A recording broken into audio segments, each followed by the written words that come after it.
नमस्कार, मी अमृता आकाश. आरोग्यम धनसंपदामध्ये आपलं स्वागत. आज आपण प्लास्टिक सर्जरी विषयीचे समज आणि गैरसमज याविषयी माहिती घेणार आहोत आणि आपल्याला मार्गदर्शन करण्यासाठी आपल्या सोबत आहेत डॉक्टर श्रद्धा देशपांडे. डॉक्टर, कार्यक्रमात आपलं स्वागत करते. कार्यक्रमाला आपण सुरुवात करणार आहोत त्या अगोदर आपण डॉक्टरांचा परिचय देखील करून घेऊयात. डॉक्टर श्रद्धा देशपांडे वोखाट हॉस्पिटलशी संलग्न एक वरिष्ठ प्लास्टिक सर्जन आहेत. डॉक्टर देशपांडे यांनी मुंबईतील केम हॉस्पिटलमधून MBBS पूर्ण केलंय. त्यानंतर त्यांनी MS इन सर्जरी आणि पुढे plastic surgery Dinanath Mangeshkar hospital Pune इथून सुपर स्पेशलिझम देखील पूर्ण केलेलं आहे. कॉस्मेटिक सर्जरीमध्ये कौशल्य प्राप्त करण्यासाठी त्यांनी स्पेनमध्ये जगप्रसिद्ध इन्स्टिट्यूट दे बेनिटो स्पेन इथे फेलोशिप देखील केली आहे.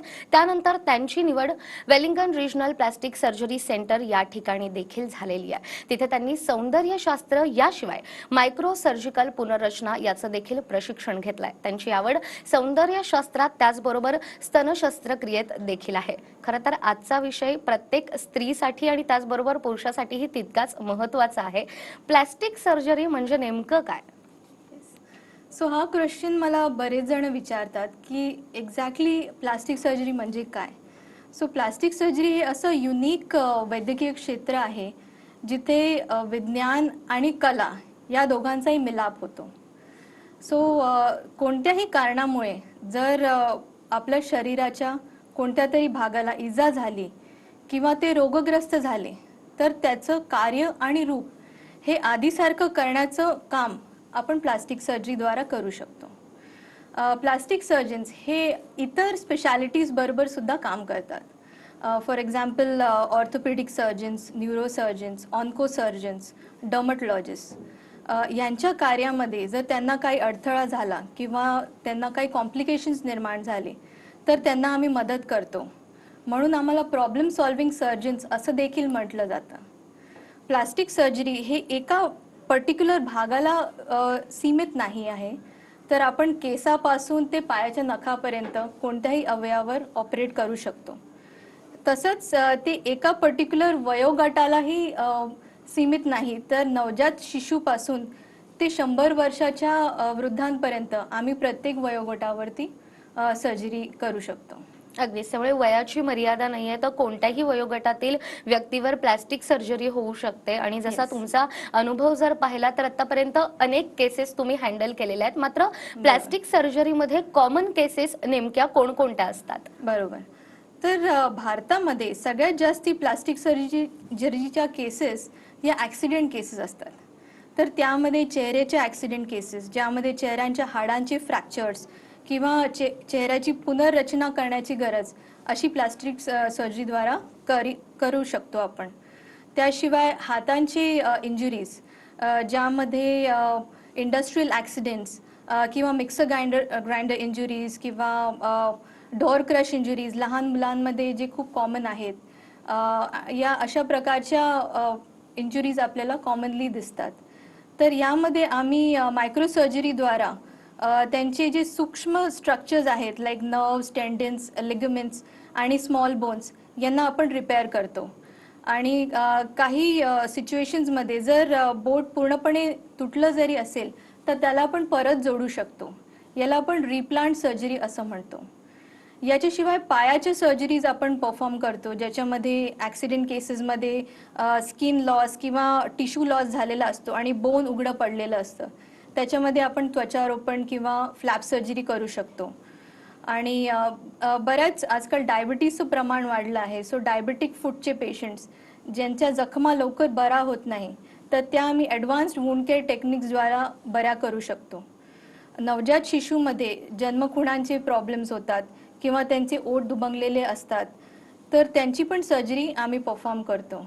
याशिवाय इंडियामध्ये तंबाखूचे सेवन जास्ती असल्यामुळे जबडाचे कर्करोग हे खूप कॉमन आहे आणि जर जबडा काढला गेला तर खायला आपल्याला त्रास होऊ शकतो.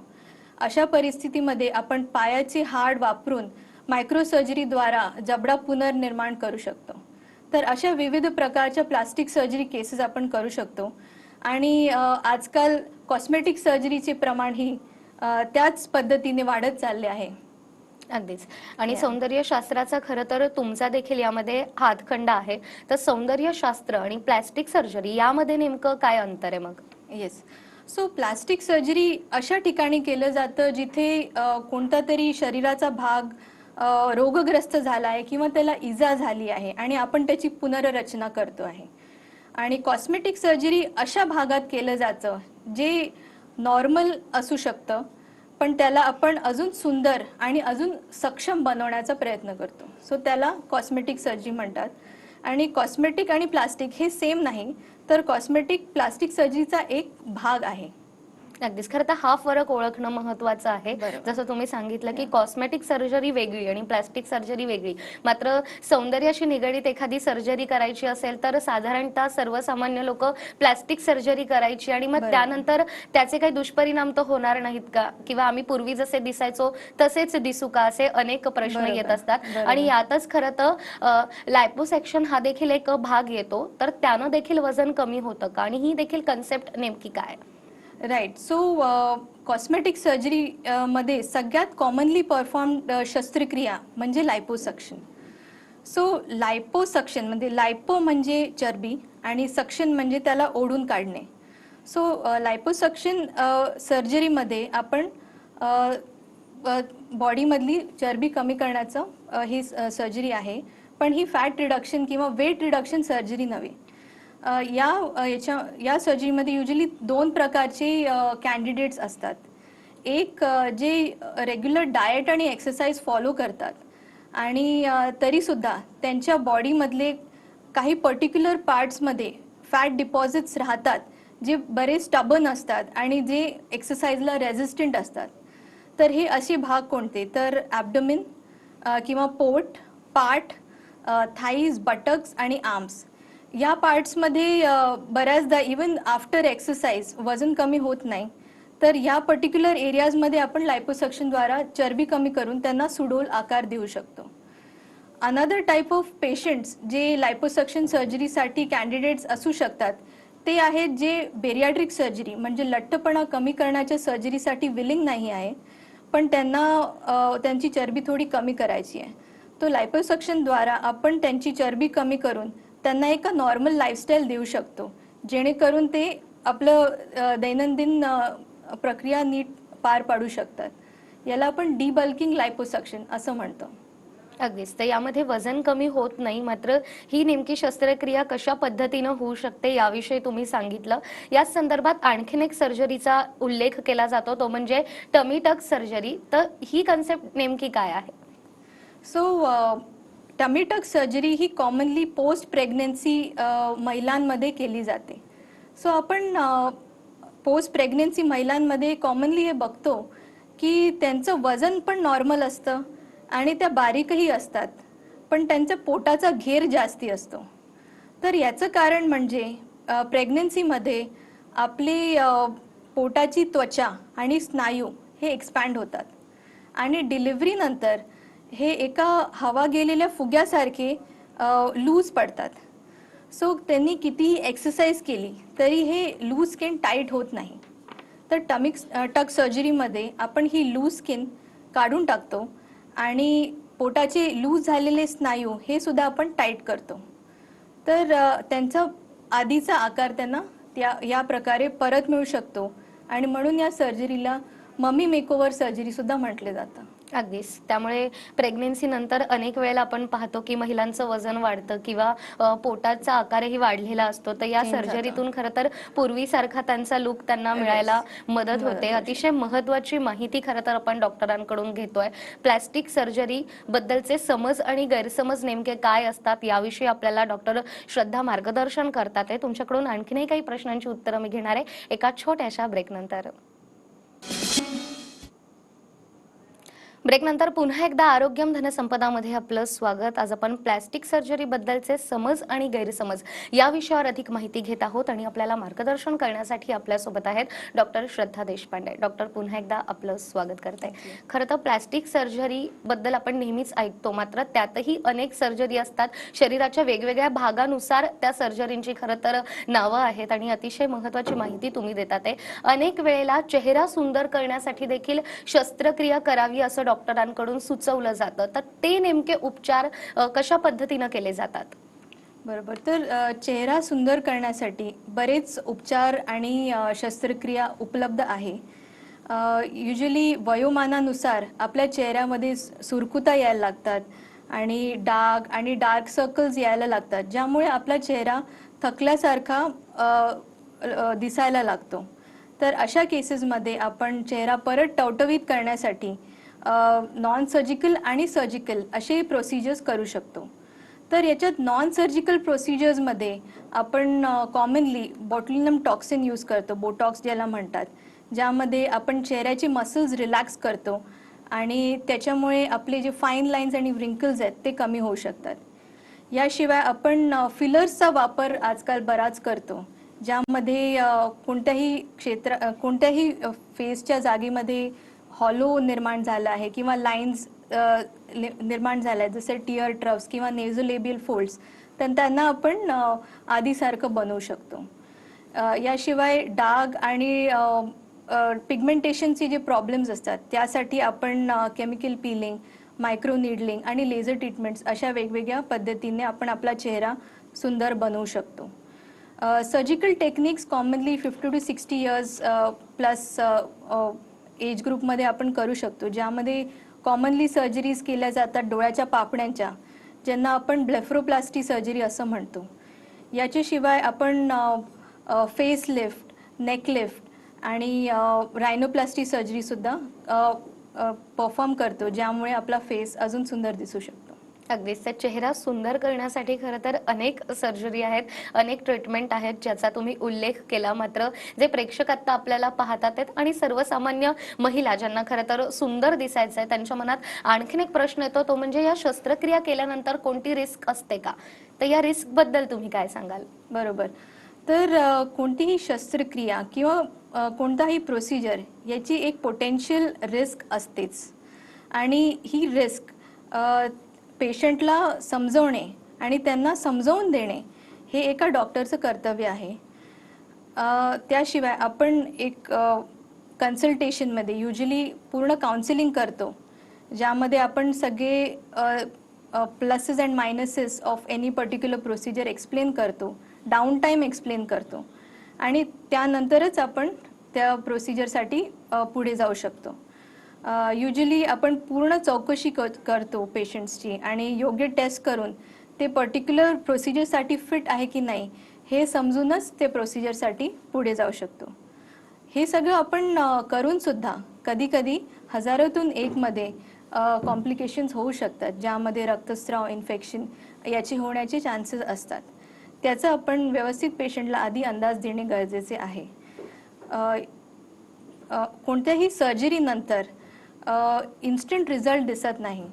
सो हे पण माहिती असणे पेशंटला गरजेचे आहे आणि पेशंटकडे पेशन्स असणे हे फार गरजेचे आहे to see the final results आणि डॉक्टरवरती विश्वास ठेवणे हे पण फार गरजेचे आहे. अगदीच. त्यामुळे Yes. कोणतीही प्लास्टिक सर्जरी करताना डॉक्टरांवर विश्वास ठेवणं तितकंच महत्त्वाचं आहे. आणि जे प्रेक्षक आत्ता हा कार्यक्रम पाहतात आहेत, प्लास्टिक सर्जरी संदर्भात तुमच्या मनात कोणताही प्रश्न असेल तर स्क्रीनवर डॉक्टरांचा नंबर देखील आहे, तुम्ही नक्कीच डॉक्टरांशी संपर्क करू शकतात आणि तुमच्या शंकांचं निरसन देखील करू शकतात.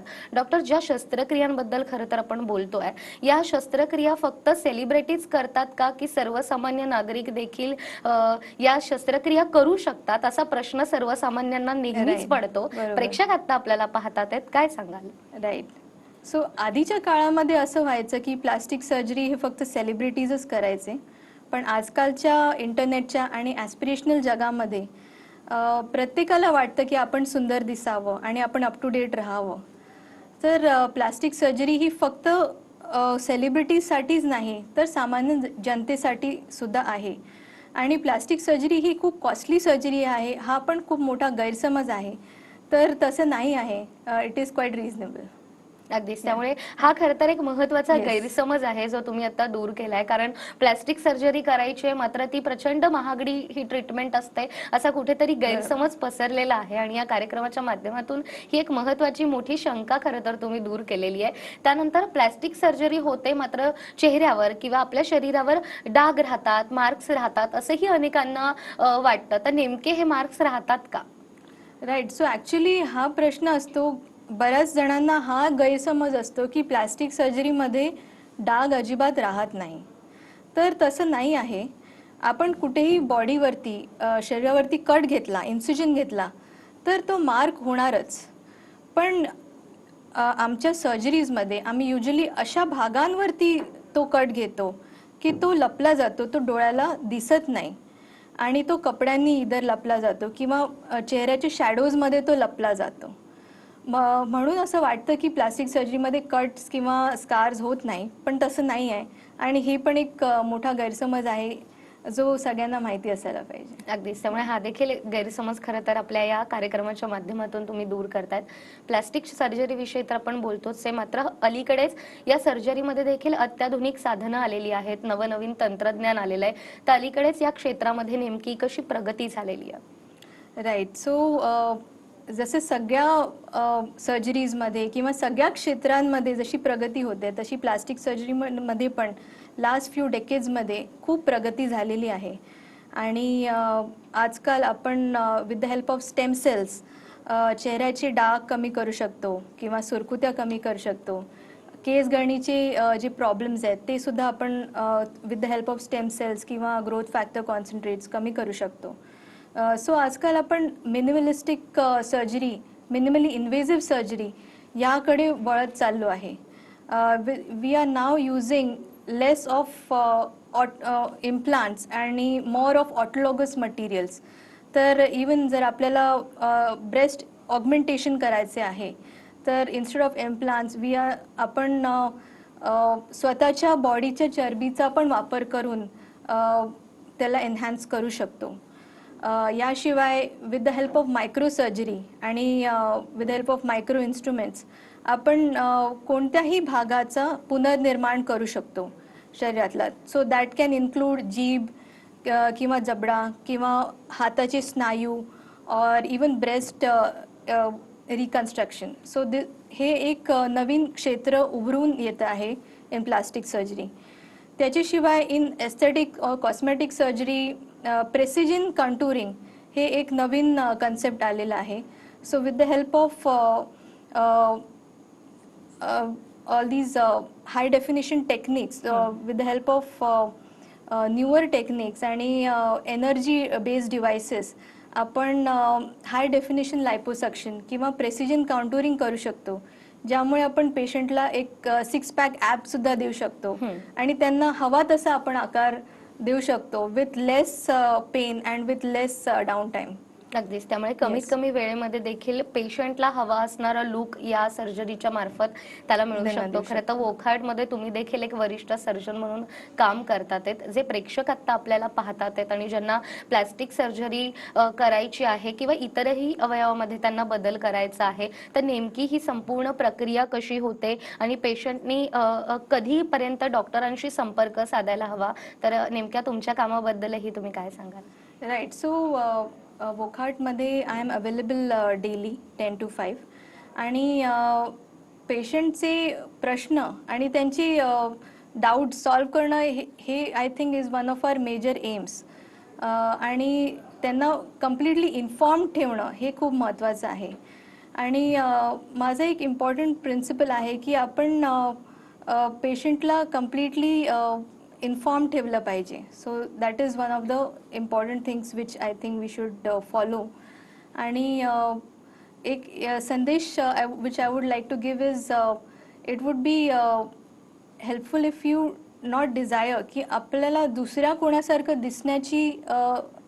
दिसण्यापेक्षा स्वतःचंच बेस्ट व्हर्जन दिसायची डिझायर ठेवली पाहिजे. So aspire to be the best that you can rather than aspiring to be the best of somebody else. So हे एक मेसेज आय थिंक मी प्रेक्षकांना पोहोचवण्याचा प्रयत्न करीन. अगदीच. खरं तर गेल्या अनेक वर्षांपासून तुम्ही या क्षेत्रामध्ये कार्यरत आहात आणि प्रत्येकाचा असा प्रयत्न असतो की आम्हाला वेगळं दिसायचंय किंवा आत्ताचा जो लुक आहे त्यापेक्षा आम्हाला कुठेतरी वेगळं दिसायचंय. खरं तर सुरुवातीलाच तुम्ही सांगितलं की अनेक कॉमन समस्या असतात, कॉमन केसेस असतात. तर अलीकडेच अशी एखादी कॉमन केसेस तुम्ही हँडल केलेली आहे का? आणि त्यातून त्या पेशंटचं ऑपरेशन सर्जरी झाल्यानंतर त्यांचे नेमके एक्सपिरियन्स कसे येतात? आपण प्रेक्षकांशी त्यातला देखील एखादा एक्सपिरियन्स शेअर कराल का? राईट. सो आजच ॲक्च्युली एक पेशंट आलेला आणि he asked me this question only की प्लास्टिक सर्जरी म्हणजे काय? बिकॉज त्याला लहानपणी हातावरती भाजलेलं होतं आणि he was not happy with the scars. So त्याला फक्त प्लास्टिक सर्जरी करून घ्यायची होती. सो तेव्हाच मला वाटलं की आपण अजून सुंदर दिसावं आणि आपण प्रेझेंटेबल राहावं ह्याची जी कळकळ आहे ती या मिलेनियल जनरेशनमध्ये मला खूप जाणून येते. सो ते वेल इन्फॉर्म्ड असणे आणि त्यांनी तो डिसिजन पुरेपूर घेणे हे जरुरी आहे. आणि कोणत्याही डॉक्टरकडे तुम्ही ट्रीटमेंट जेव्हा घेता तेव्हा ती घाईघाईत नाही घेतली पाहिजे. तर त्यांचं पूर्ण रिसर्च आणि ते डॉक्टर्स त्या पर्टिक्युलर ट्रीटमेंट किंवा प्रोसिजरसाठी क्वालिफाईड आहेत की नाही याची शहानिशा केली पाहिजे आणि त्यानंतरच त्या प्रोसिजरसाठी तुम्ही प्रोसीड केलं पाहिजे. अगदीच. खरं तर हाही महत्त्वाचा मुद्दा आहे, कारण आपण अनेक जाहिरातींमधूनही पाहतो की प्लॅस्टिक सर्जरी केली जाईल किंवा तुमचा लुक चेंज केला जाईल. मात्र डॉक्टर आपल्यावरती नेमकी कोणती सर्जरी करतात आहेत, शस्त्रक्रिया करतात आहेत आणि ती योग्य आहे की नाही आणि त्याचाही आपल्या शरीरावर कोणता दुष्परिणाम तर होणार नाही ना, हे जाणून घेणंही तितकंच महत्त्वाचं आहे. मगाशी देखील तुम्ही एक महत्त्वाचा मुद्दा मांडला, तो म्हणजे ॲक्सिडेंट होतं, काही वेळेला आपल्या चेहऱ्याला दुखापत होते, त्याचबरोबर ॲसिड पडणं किंवा काही वेळेला भाजलं जातं आपलं शरीर आणि त्यानंतर मग ती स्किन प्रचंड डॅमेज होते, कुठेतरी आपण कुरूपही दिसायला लागतो. तर ते देखील रिकव्हर प्लास्टिक सर्जरीच्या मार्फत होऊ शकतं का? येस, तुम्ही खूप इम्पॉर्टंट पॉईंट सांगितला. सो भाजलेले पेशंटही आमच्याकडे बरेच येतात आणि त्यामध्ये मी त्यांना हा संदेश देण्याचा प्रयत्न करेन की भाजलेल्या स्थितीमध्ये त्यांनी लवकरात लवकर डॉक्टर्सला, प्लास्टिक सर्जन्सला कन्सल्ट केलं पाहिजे. कारण त्यामुळे आपण बायोलॉजिकल ड्रेसिंग्स वापरून त्यांना पेनलेस आणि स्कारलेस हीलिंग देऊ शकतो. जर आपण भाजलेल्या ठिकाणाला इग्नोर केलं तर ते कॉन्ट्रॅक्चर्स होऊन अजून वाईट दिसू शकतात. तर आणि ते इन्फेक्ट होऊन पेशंटचा जीवही जाऊ शकतो. त्यामुळे कोणत्याही भाजलेल्या भागाला आपण इग्नोर न करता त्याची ट्रीटमेंट लवकरात लवकर घेतली पाहिजे. आणि हे पर्टिक्युलरली लहान मुलांमध्ये खूप इम्पॉर्टंट आहे, कारण की लहान मुलं आणि हायर एज ग्रुप्स हे दोन्ही पर्टिक्युलर एक्स्ट्रीम्स ऑफ एज हे बर्न इंजुरीसाठी खूप ससेप्टेबल असतात आणि त्यांच्यामध्ये रिस्क फॅक्टर्स खूप जास्ती असतात.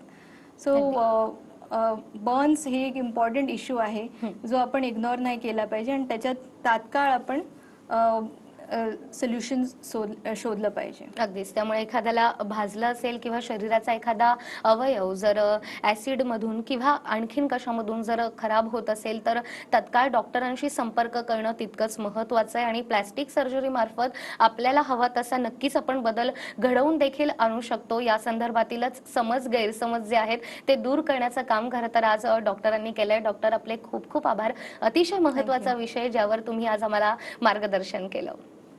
त्याचबरोबर आरोग्यम धनसंपदामध्ये वेळ झाली आहे इथेच थांबण्याची. पुन्हा भेटूया एका नव्या विषयासह. तोपर्यंत नमस्कार. वेळ संध्याकाळी 7ची. देश महाराष्ट्राची महत्वाची खबरबात जाणून घ्यायची.